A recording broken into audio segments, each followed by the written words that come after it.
Ravenhollow was a town draped in a shroud of fog and hushed whispers. As the sun dipped below the horizon, the mist would invariably roll in, swallowing the docks in an eerie silence. This morning, however, the fog had unveiled a grim discovery, its third victim.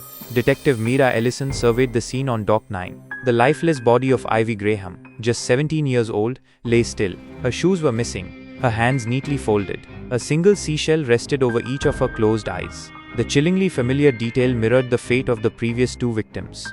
Same pattern, observed Officer Caleb Drew, handing Mira a small sealed bag containing a note. Inside was a symbol, a circle bisected by two vertical slashes. The locals whispered it was the siren mark. "No wounds," Mira murmured, her gaze sweeping over Ivy's still form. The same clean kill.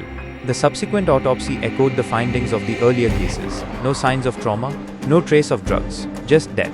Then, the anonymous photo arrived. Black and white, it depicted Dock 9, shrouded in the very fog that now clung to the scene. A lone figure of a man stood there, captured hours before Ivy's body was discovered. Scrawled on the back was a cryptic message. She sang to the fog, and it answered. The following morning, Mira found herself at the dilapidated Warehouse 17.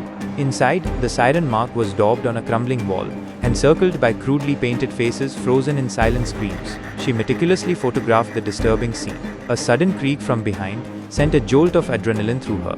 She spun around, a gun raised and ready. But the warehouse remained empty. Only the pervasive dampness and the distant sound of the foghorn filled the silence. Back at the station, Caleb's fingers danced across the keyboard. He'd unearthed an online forum where a user named Watcher17 had posted identical siren mark symbols. A quick trace revealed his local identity, Neil Hargrove, a former art teacher now living as a recluse. Mira drove out to his isolated cottage, perched precariously on the cliffside. "They're echoes," Neil explained, his voice low and somber. "The girls, all linked to Clara Whitmore. She vanished in 1894. Same age. Seashells placed on her eyes." He produced a yellowed ledger, its pages filled with sketches. One depicted Clara. The resemblance to Ivy sent a shiver down Mira's spine. It was uncanny. She was the first. Neil continued, his eyes distant. "Every few decades, the sea demands more. A ritual, the fog it remembers." That night, the insistent buzz of Mira's phone shattered the silence. An unknown number flashed on the screen. A single chilling text message. "Check the lighthouse." The Ravenhollow lighthouse stood abandoned and weathered at the edge of the coastline. Mira ascended the spiraling staircase, the air thick with dust and the scent of rust. Finally, in the lantern room, she spotted a trunk. Inside, a disturbing collection of Polaroids lay scattered. Dozens of young girls, posed in the same unnerving way as the victims, seashells covering their eyes. Beneath the photographs, she found a cassette tape. Her fingers trembled as she pressed play. A hiss of static filled the small space. Then, a low, rasping voice cut through the noise. They listen. 3 have sunk. 1 more, and the sea opens. Mira's heart hammered against her ribs. 3 were dead. Someone was meticulously preparing the 4th. The cassette's chilling words echoed in Mira's mind throughout the long night. 1 more, and the sea opens. What could it possibly signify? She arrived at the station before dawn. "We need to identify all girls who fit the victim's profile," she instructed Caleb, her voice urgent. Same age range, some connection to the docks. Their search yielded 5 names. One stood out with unsettling clarity. Sophie Carver, 17 years old, who worked evening shifts at the Lighthouse Museum gift shop. Mira wasted no time, rushing to the lighthouse. She found Sophie behind the counter, lost in her music with headphones on, alive, smiling. A wave of relief washed over Mira as she exhaled. "Hey, can we talk for a moment?" They stepped outside. Sophie confessed that she had seen Ivy just days before her death, in the company of a man near the water, tall, wearing a coat, with a really weird stare, Sophie recalled, a shiver in her voice. Ivy said he made her feel watched. Mira produced the grainy photo from Dock 9. "That's him," Sophie confirmed, her eyes wide with recognition. Back at the station, the facial recognition software yielded no matches. The man remained an elusive phantom. Caleb entered the room, his expression grim. "Warehouse 17 was torched last night. Arson." Mira's eyes narrowed, a hard glint in them. Someone's trying to erase their tracks. Then, another letter arrived. No return address, no name. Just another photograph, Sophie, taken that very morning. Below the image, a chilling message was scrawled. She hums the melody now. That night, Mira placed Sophie under protective custody and returned to the lighthouse, meticulously searching every corner once more.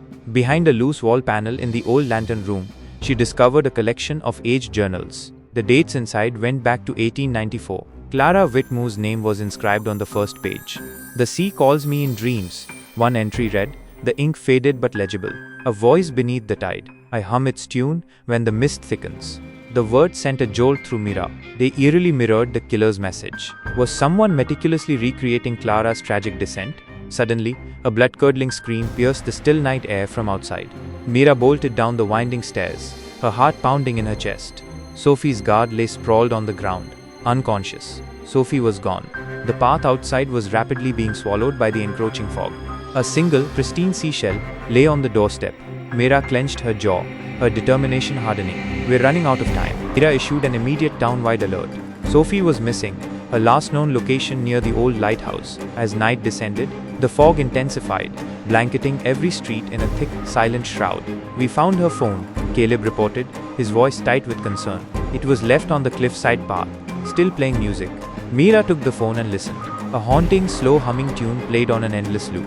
It was the same melody referenced in Clara Whitmore's journal. "This isn't just a ritual," Mira stated, a chilling realization dawning on her. "It's a performance. Someone is meticulously recreating Clara's story, step by step." Review of surveillance footage from nearby roads yielded nothing. Sophie had seemingly disappeared without a trace in a matter of minutes. That night, Mira sought out Neil Hargrove again.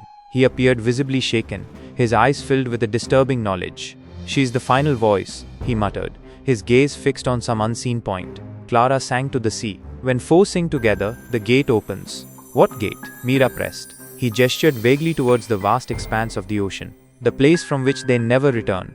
Then he handed Mira a sketch he had drawn days earlier, four young girls, their hands linked, walking calmly into the sea. Mira's blood ran cold as she recognized all three of the previous victims, and Sophie in the haunting image. "How did you?" she began, her voice a mere whisper. "I dream what they dream," Neil replied, his voice flat. Mira returned to Clara's journal, her eyes scanning the faded script. One phrase appeared repeatedly: "The fog man waits." She retrieved the grainy photograph of the figure on Dock 9, her focus now sharpened. Carefully enhancing the shadows in the image, she noticed something deeply unsettling: the siren mark symbol etched into the man's hand. It wasn't ink. It looked as though it had been burned into his skin. "This isn't recent," she murmured, a disturbing understanding taking root. "This cult or whatever it is, it's been around for a long time." The next lead arrived swiftly. A local fisherman reported hearing faint singing near Blackwater Cove in the early hours of dawn. Mira raced to the cove, her tires spitting gravel as she sped along the coastal road. The beach was deserted, save for a solitary figure standing knee-deep in the gentle lapping waves. It was Sophie. Her eyes were closed, her expression serene. She was humming. Mira called out her name, her voice sharp with urgency. Sophie slowly turned, her eyes unfocused and glazed. Suddenly, a figure emerged from the swirling fog behind Sophie, the same tall build, the same dark coat. Mira broke into a run, shouting a warning, her gun raised and steady. But in a fleeting instant, both Sophie and the man vanished, swallowed whole by the dense, swirling sea mist. Only the haunting melody lingered in the air, echoing eerily through the fog. Fog at Blackwater Cove was thick and clinging, like a damp breath against the skin. Mira followed the faint, ethereal sound of Sophie's humming, the melody barely audible above the relentless crash of the waves against the shore. Her eyes scanned the rugged coastline until she spotted a narrow opening near the base of the cliff, a forgotten storm drain, half hidden by overgrown seaweed. Hesitantly, she entered the dark tunnel. Inside, the air was heavy with the smell of salt and damp earth. Flickering lanterns cast eerie shadows on the rough-hewn walls, revealing a hidden sea cave. The siren mark was daubed repeatedly across the damp stone, a chilling testament to the ritual that had taken place here. In the center of the cavern, the man from the photograph stood motionless, his long coat billowing slightly in the still, damp air. Sophie knelt at his feet, her hands cradling seashells, her eyes vacant and unfocused. "Let her go," Mira's voice echoed through the cave, her gun raised and aimed steadily at the man. He turned slowly, his face pale and seemingly ageless in the lantern light. "Detective Ellison," he said calmly, his voice surprisingly gentle. "You found the song." "Who are you?" Mira demanded, her grip tightening on her weapon. "My name was Thomas Whitmore," he replied, his gaze distant. "Clara was my sister.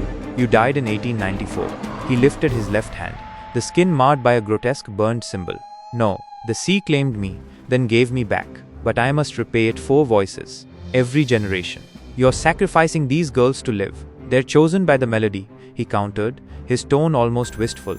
the lost, the grieving. I only guide them to its embrace. Mira's voice hardened with disgust. You manipulate them. You prey on their vulnerability.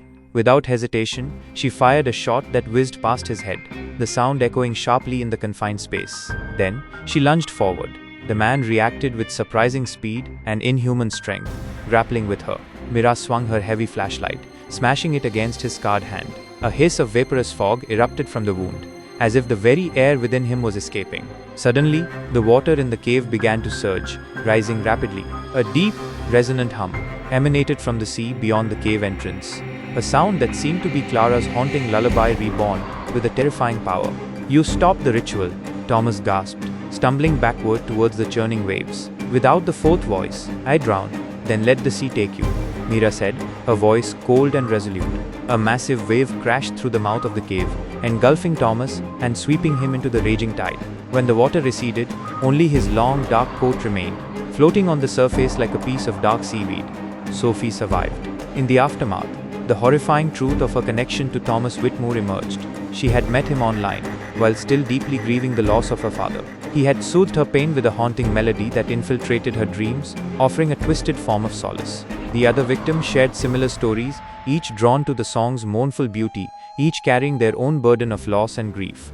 The hidden sea cave was permanently sealed, its dark secrets entombed within the stone. The Ravenhollow lighthouse, a silent witness to generations of tragedy, was finally restored to its former glory,